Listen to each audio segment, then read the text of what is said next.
You are in a fundraising webinar. Keela is a fundraising software. I myself am a big fan of Keela. I brought it into an organization that I worked with, and they invited me to do this, so I'm very appreciative. But what are we trying to accomplish? Yes, we're trying to raise money, but there's something more important that we're trying to accomplish in fundraising. And that's, we're trying to build relationships. We're trying to make a difference in the world. We're trying to connect people with opportunities to give. There's so much more than just the cash value of what we're trying to accomplish. And when I talk to a lot of people, I say, we do have an art and science to fundraising. I can train someone to be a fundraiser, 100%. Done it dozens and dozens of times in my career. You know, there's a science to it. We're not brain surgeons, so the science is something that we can teach ourselves. But there's an art to it. When you meet someone, you know, you immediately have a feeling about them. Now, this always made more sense during non-COVID times, but you meet someone and you're like, I would hug them if you're a huggable person. How do you come across as a huggable person? Do you come across as a person who could just be invited into someone's home? Those are really important, but we don't teach them. And in fundraising, we don't tend to focus on them very much at all. So let's go back to the chat. If we're looking at the science of fundraising, that's textbook reading. You know, you could take a course on grant writing. You could take a course on how to build your monthly donor program.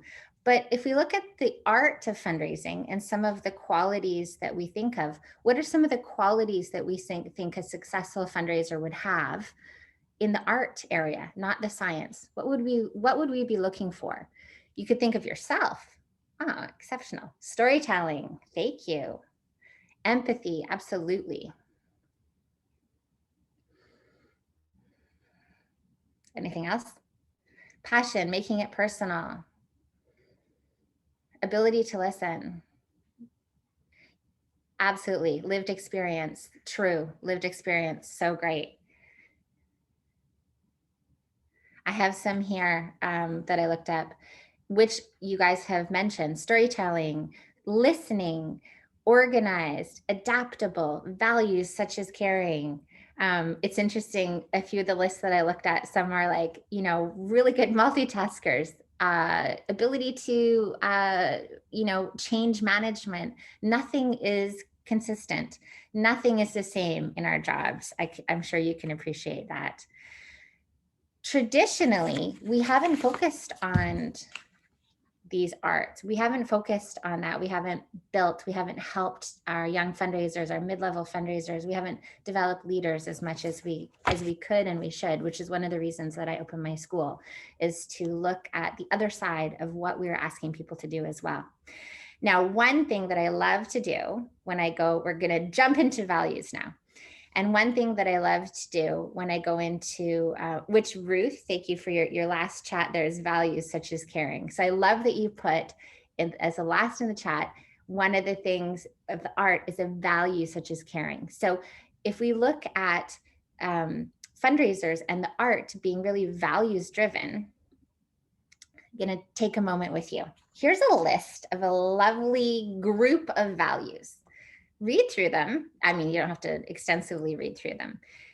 Grab a pen and a piece of paper and write down for yourself. Choose three. Choose three for yourself that really speak to you. Are you more a joy person? Is family important? Now, what three stand out for you on this list? And now think to yourself, what do those values, and we're going to do this very quickly, you could do this longer in the future. What do those values mean to me? Why did I choose that? What does that value mean to me as a person? And then if you think about it, how does that value relate to my work life? If I chose family, I have an 8-year-old daughter, that might have been different for me than my 26-year-old fundraising self, who is not married, without family at home. Now I would put family on my list. If I think of why I put that family on my list, obviously that's a value that's really important to me and it drives my decisions. It drives who I am. It's my number one priority. How does that relate to my work life? Well, my 26-year-old fundraising self would have probably stayed until 10 o'clock at night coming up to an event and, you know, been that person. And that's who I was. I was on the phone at BC Children's Hospital Foundation. I was on the radiothon. I was engaging with that. But now my 40-something-year-old self with an 8-year-old daughter at home is going to prioritize family. It doesn't mean I'm not a team player. It doesn't mean I'm not passionate about what I do. But that's the change. That's a change in me. Now, I have done this values exercise with every team that I've managed at work. This is a really neat team bonding thing. I would encourage you to take this back and use it, do it with your team. If you think about it, if you have 5 people on your team and you have me who is, you know, strong family, you have somebody who maybe they pick clarity, you have somebody who picked, you know, maybe somebody who picks success. You know, it's an opportunity to learn about the values of your team so that you could better work with them, and how do those values play into a strong, cohesive team. And we're going to talk about that later as we go on. Somebody said to me recently, they said, values are an interesting thing. They are kind of like a niggling kind of like, something could be bothering you with an interaction with somebody, and it is because it is rubbing against values that you hold very dear to yourself. So it could be something that you've been asked to do for work. It could be something that you're doing as a you know, your fundraising career. But it, you know, if it's kind of rubbing you the wrong way, it's probably rubbing against your values. And we'll come back to that. So let's continue on. So I encourage you guys to think about doing that for your teams. Really fun team exercise. If you're doing a team exercise, you could pick 3 or you could pick 5, whatever you want to do. And I know we promised a Q&A at the end, and we'll hopefully have time. Please feel free to jump in and ask questions as we go, and we'll answer them as we go. Or if you want to comment, please do. There's other people who are watching the chat in case I don't catch it. So I found this list that I think is fantastic. Qualities of a great fundraiser. I'm going to go through fairly quickly. We'll just talk about them one at a time. So be curious. My school did an event last month called "Let's Talk About Meaningful Donor Conversations." And one of the senior fundraisers who was on said, I said, if you had one piece of advice for a fundraiser in terms of meaningful donor conversations, what would it be? And she said, be curious. That was advice given to me early on in my career, and I maintain that. And I love how that is. To me, it's very positive. It's, you know, it's that ability to listen. It's kind of like teasing out the conversation that we're always looking for. So qualities of a great fundraiser: be curious, cultivate creativity. I love that. I'm going to say that about all of them. We always kind of see the positive, I find, with fundraisers. So we are creative to come to our goal. Sometimes our goals are never really kind of seemingly a straight path or a straight line. We are here, we need to get here. So we need to think about how to creatively get there. And we can be very creative in that.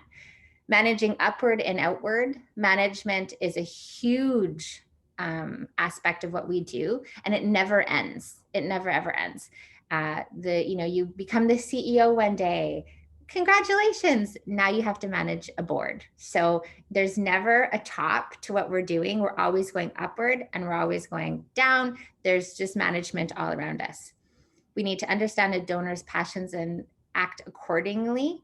Of course, that's everything we do, and it is about connecting with donors. Create credibility. That's building trust, obviously, with the donors that we work with. Understand timing. Timing is a huge role of what we do. Everything is bound in time. We have multiple things going on all the time, so it's about managing that. Keeping a balanced perspective.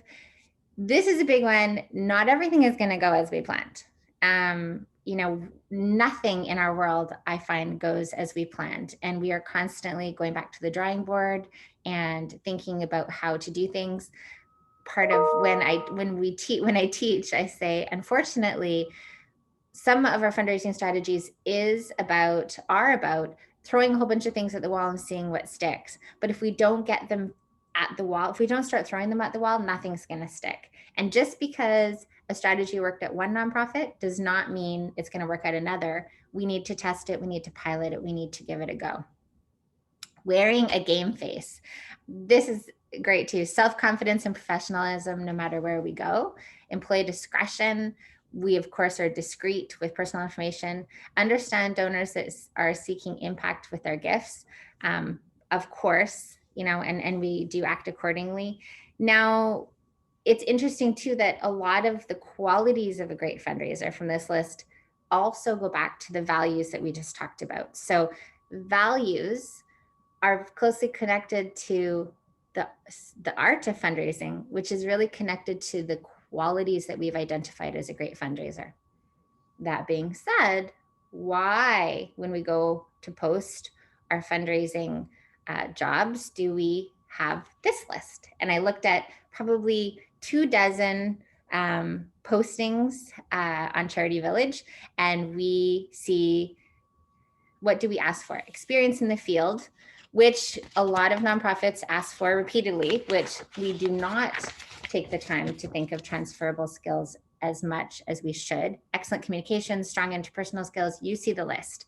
And I had an HR friend come by recently and she said, well, that's not a great list. This is really kind of the price for admission for working in the world. So this is like the Coles Notes version. But even our job descriptions are not creative. They're not teasing out that art of fundraising. They're not, I'd love to see, can you imagine a fundraising job description that says about being curious and, some of the other qualities that we've just looked at. How neat would that be? So if we put more thought into these qualities, if we put more thought into the next job that we want to land, if we put more thought into what draws us to organizations, is there an ability for us to stop this kind of and we hear about fundraisers moving on from around 18 to 24 months. Now, with the COVID lens, they call COVID as well, what is it called? The Great Resignation, unfortunately, where everybody is now going back and being like, what do I really want to do when I grow up? Which is why I opened a virtual fundraising school, because I also had that happen to me. But if we look at what drives us, where do you lead from in yourself? I always talk to young fundraisers, or kind of any fundraisers actually, but a lot of the young ones, about thinking about themselves. Do they lead more with their heart or their head? And I'll explain that. My HR friend said, that is called an intrinsic motivator, which is very fancy. I'm like, oh, okay, I didn't know that. I started fundraising at BC Children's Hospital Foundation in the early 2000s, and I cried all the time. I cried about happy stories. I cried about sad, mostly happy stories, to be honest. There were some sad stories, but I just cried all the time. And then I made a move to a university to fundraise. And I thought, well, I've been in university for 6 years. I should be a university fundraiser. Shout out to the University of Waterloo people on the webinar. That's where I did my undergrad. Now, when I went out to the university, I found it such a different thing for me. I found it cold, to be honest. That was just myself. Some of the very most amazing fundraisers were there, and their craft was just honed, but I didn't cry. I was in the Faculty of Forestry at UBC, and I was talking about bug science and trees. And it was interesting. It was logically interesting to me as an academic, but it didn't pull on my heart anymore. And I found that that's what I needed. So I talk a lot to these junior fundraisers about that pull. Is it logical? Is it from your heart? Like, what is driving you as a fundraiser, and to think carefully before you make those moves. Don't just chase something that's the next rung on the ladder, but to think carefully before you make your next move. So I invite you guys to think of, so I'd love to hear in the chat, are you a heart or head? There's no blame, or like there's not one that's better than the other. Who's a heart or a head? There's a heart, heart, a lot of hearts. A lot of hearts. And it was interesting. I have a dear friend who's in the faculty of medicine at UBC, and she's like, oh, our faculty is all about hearts. So it's not both. That's great. Both. Absolutely, you could be both, for sure. I think both is probably better, because there is that kind of draw on both sides. It's not, so for me, it was a start. It was really something missing for me when I went to the university setting. Heart with intellectual curiosity. Ooh, I like it.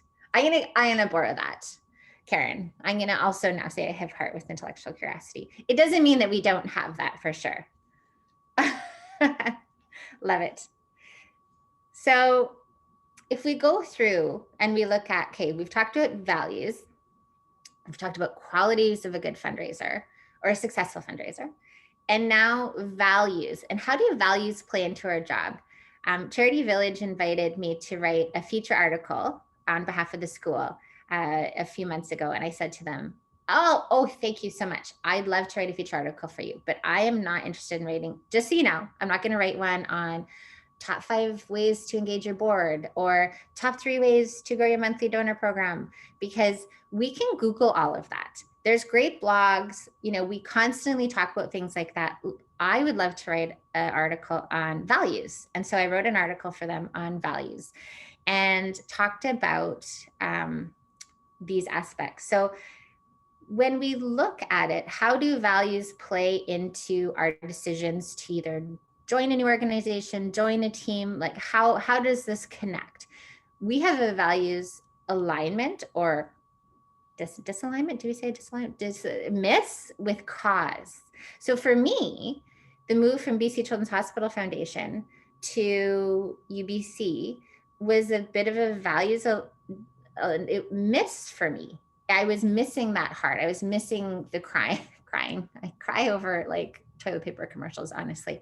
So it was a bit of a values misalignment to me. Way further in my career, I worked for Oxfam Canada, if you guys have heard of Oxfam. And I can tell you today that I've never found such a values alignment for myself.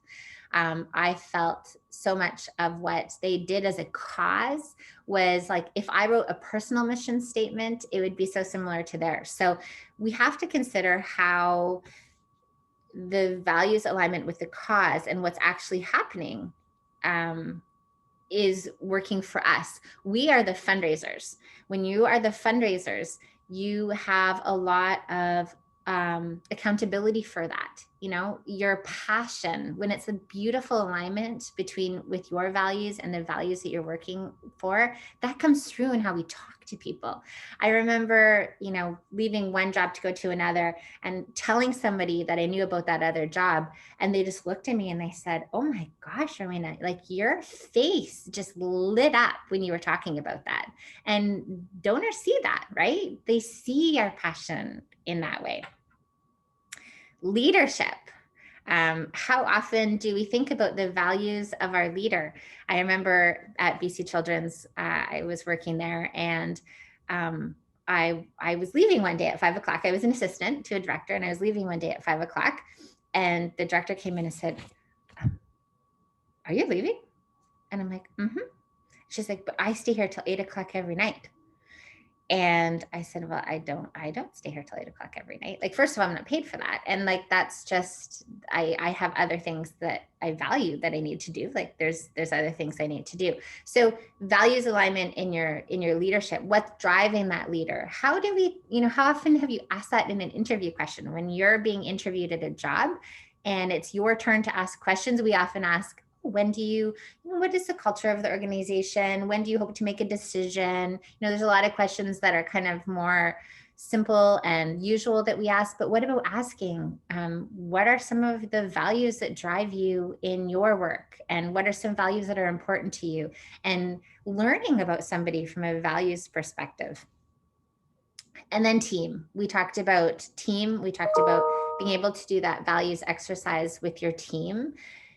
Just because you are different doesn't mean you're not going to work cohesively at a team. Part of what is important is to learn what drives your other teammates, and you have a better understanding of them, and you have a better understanding of what they need from you, what you need from them, their behaviors.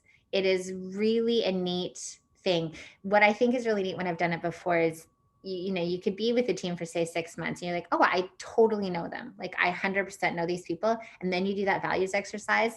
No, like throw it out the door. You definitely had a baseline knowledge, but there's always a surprise per person, which is really special. It brings people closer together. It's a great bonding experience. Okay. So we've talked about values. We've talked about values into our job. We're going to jump to thinking about, I'd love for you to think about, if you are a professional fundraiser, that's great. If you have been, or if you'd want to be, whatever think about one of your favorite fundraising roles and why did that hit the top of your list? What was the magic sauce, shall we say, in that fundraising role? Let's put that in the chat. Why did that hit the top of your list, that fundraising role?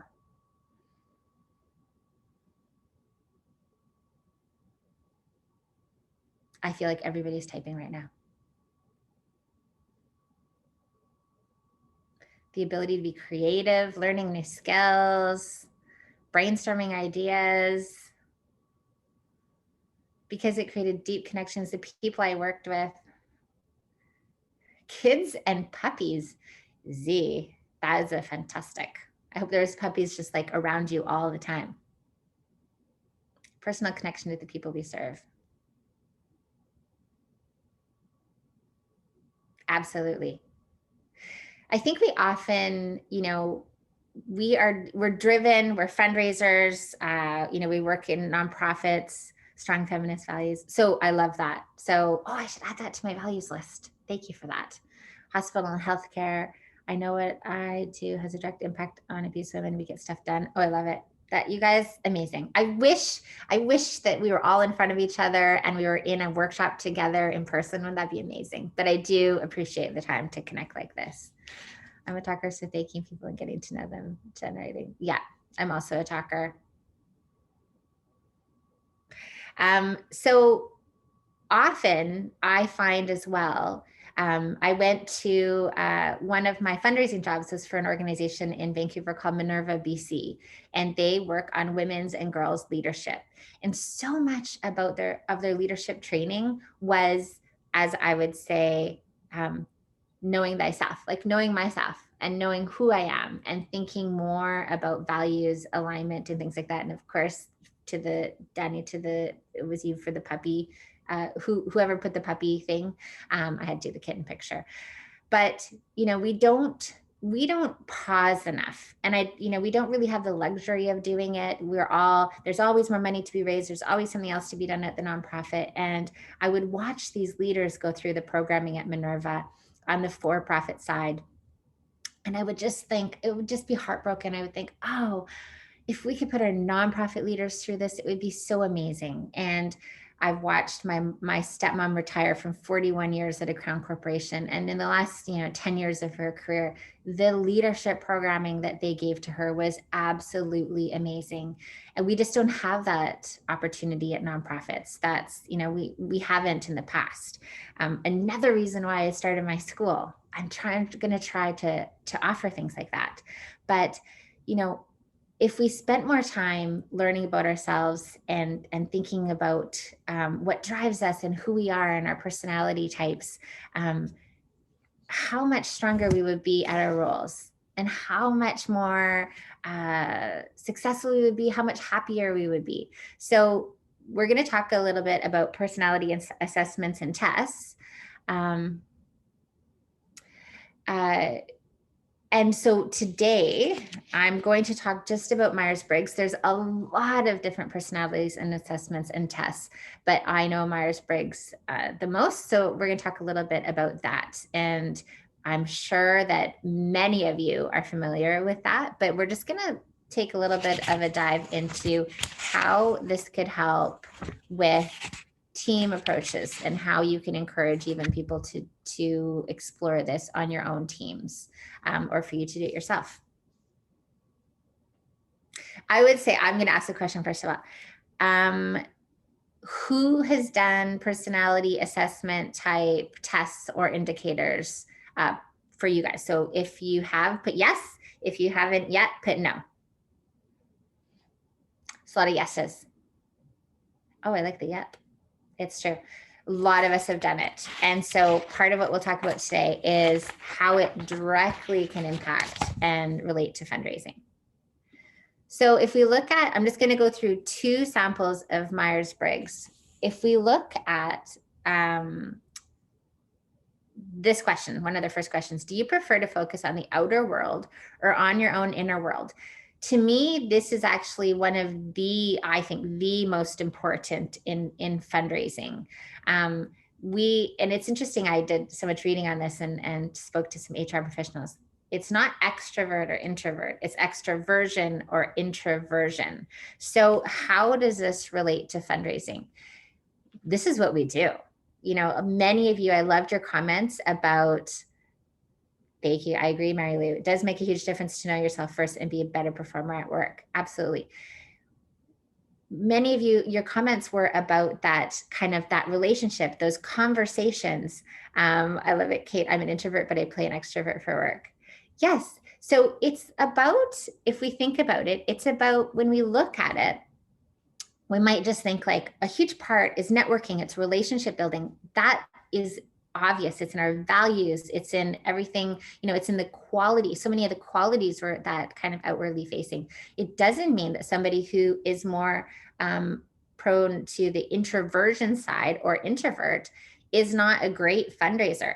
It's about the recognition of that. So for example, you know, we have to network and we have to meet with donors, and it could be a situation where you just need to recognize when you do these types of indicators, and say you're a young fundraiser, a mid-level fundraiser, and you've never done this before. So they do this indicator and they see that they're very strongly onto the introversion side.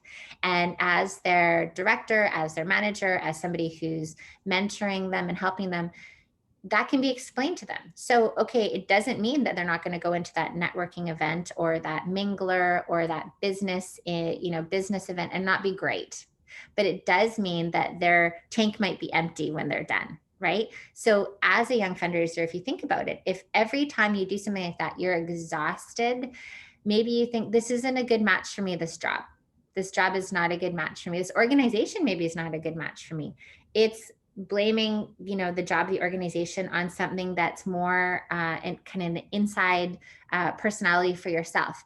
And how could you help them through that? You know, say they have a dinner that you need them to go to at 5 o'clock.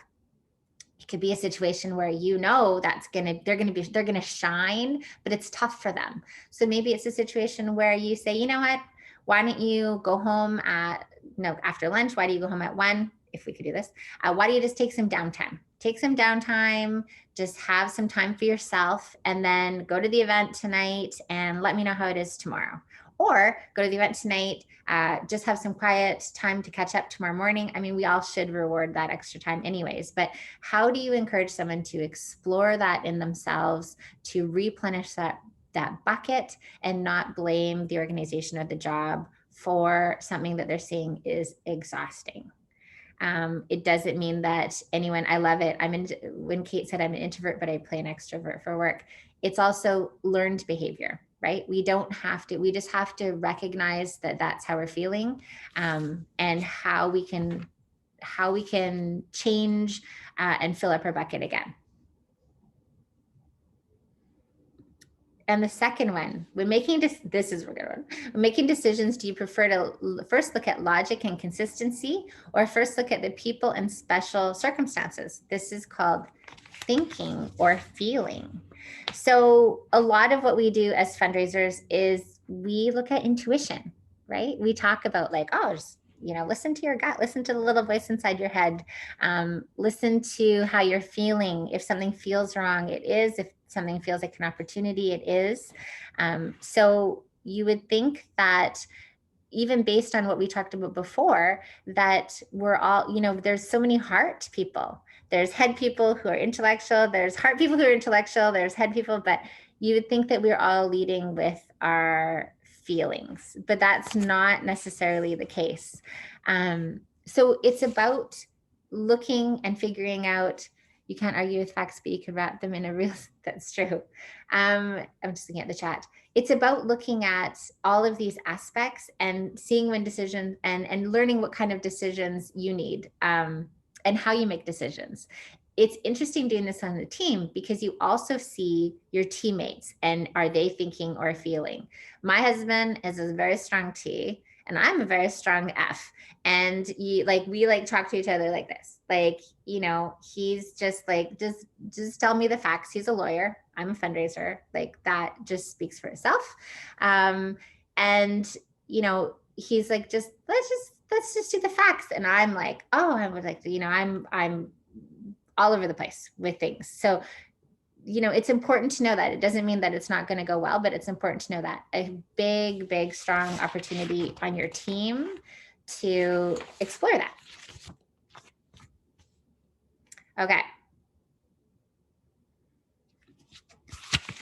So let's go back to, this is a little bit, not the qualities, but we're going to go back to a little bit more kind of the science of fundraising. So if you were going to say, what do fundraisers do?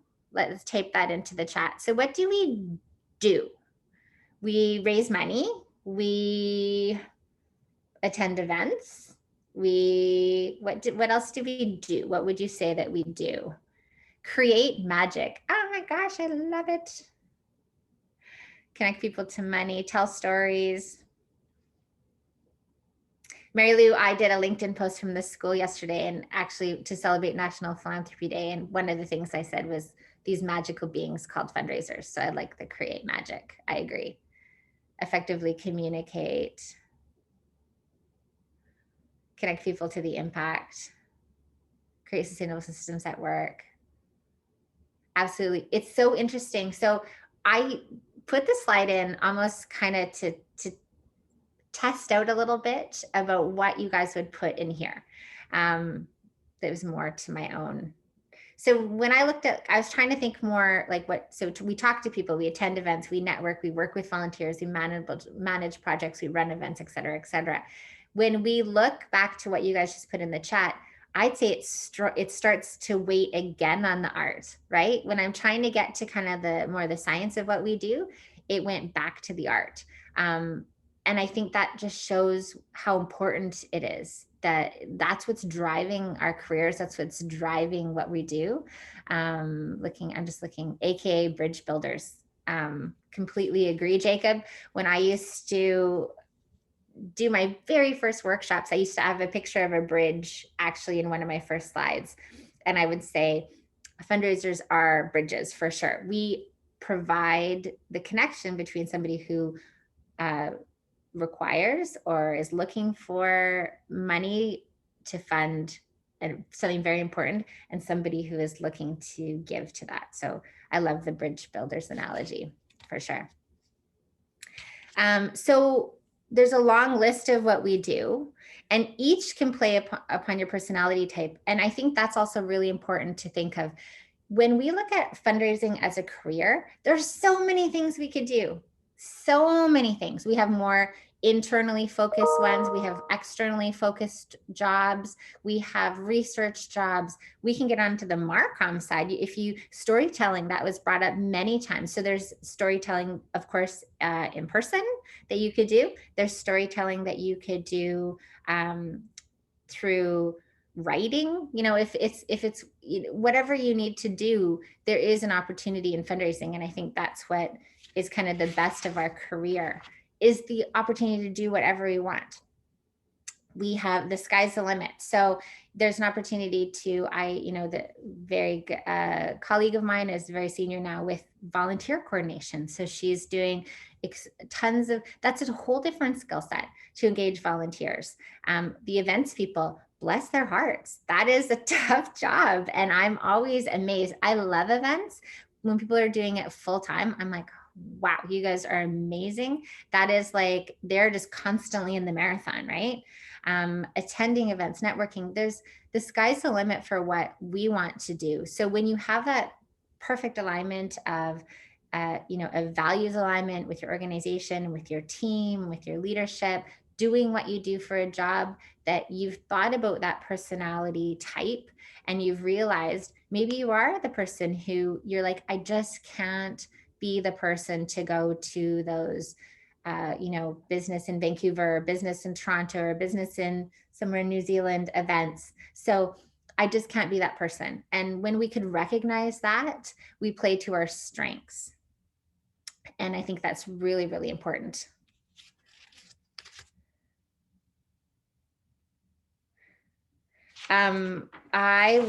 Looks like we will have a Q&A time at the end, because we are almost done this, and we can have a chat, and you can chat or ask questions about anything as well, even off of this topic, if there's anything else in fundraising that you want to know about.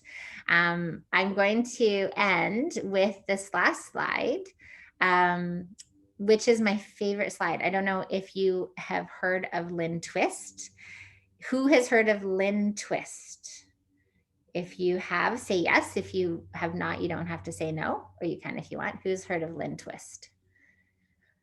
Not many people can. Oh yes, Lynn. So it's Lynn and Twist, Twist.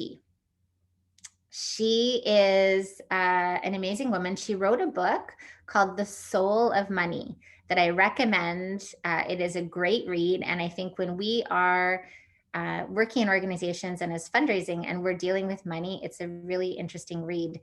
She was a guest, a keynote speaker at the AFP Vancouver National Philanthropy Day, I want to say probably 15 years ago. And I was so impacted by her presentation and her being that I've followed her ever since. And I share this quote with almost every workshop that I run at the school. So when people do take multiple workshops at the school, they will hear this quote multiple times because it's so important. I'll read it to you. Fundraising to end hunger wasn't just a job or a fad or a political statement for me. It was an expression of my own soulful commitment. And as such, I could only do it in a way that would call on people to reconnect with their own higher calling or soulful longing, to be the kind of people they wanted to be, the kind of difference they wanted to make, and see how they could express that with their money. So rather than feeling that fundraising was a matter of twisting arms for a donation or playing on emotions to manipulate money from contributors, it became for me an arena in which I was able to create an opportunity for people to engage in their greatness. And I have had so many amazing moments where I've shared that quote with people. I share it with board members a lot. I share it with non-fundraisers, say programs directors. And I have these moments where people are like, I actually see it differently now. We talk about, people are like, oh, how could you be a fundraiser? How could you ask for money? I don't ask for money. I have the best job in the world. And well, now I teach fundraising, but as a frontline fundraiser, that's the best job in the world.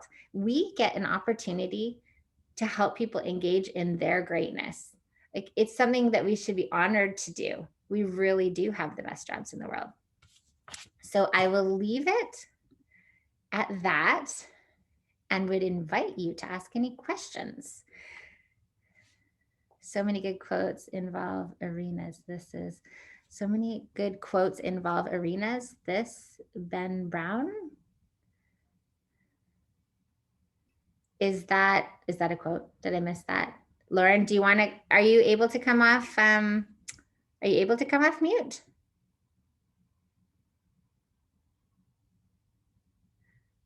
I don't know if Kimberly or Ishay, I don't know if people can come off mute.